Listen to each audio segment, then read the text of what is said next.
నమస్తే and welcome to Sirimoni kitchen vlogs. ఈరోజు video వచ్చేసి get ready with us.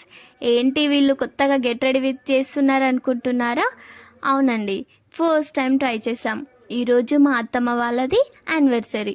So anniversary కోసం ఇలా రెడీ అయ్యాము.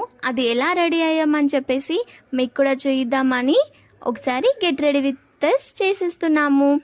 అండ్ ఈ వీడియో చూశాక నెక్స్ట్ వీడియో వచ్చేసి ఫుల్ వ్లాగ్ మా అత్తమ్మ వాళ్ళ యానివర్సరీ ఎలా సెలబ్రేట్ చేసుకున్నామో చూడండి. So get ready with us కోసం ఫస్ట్ స్కిన్ కేర్ చేసాము. Moisturiser, compact and primer use చేసాము. ఐలైనర్ అండ్ లిప్స్టిక్ పెట్టేసుకున్న తర్వాతకి ఒకరి తర్వాత ఒకరు హెయిర్ చేసేసుకున్నాము. Next bangles and earrings పెట్టుకోకుంటే బాగుండదు కదా. So earrings and final టచ్గా కుంకుమ. అంతే ఇంకా ఇవాల్టి వీడియో. ప్లీజ్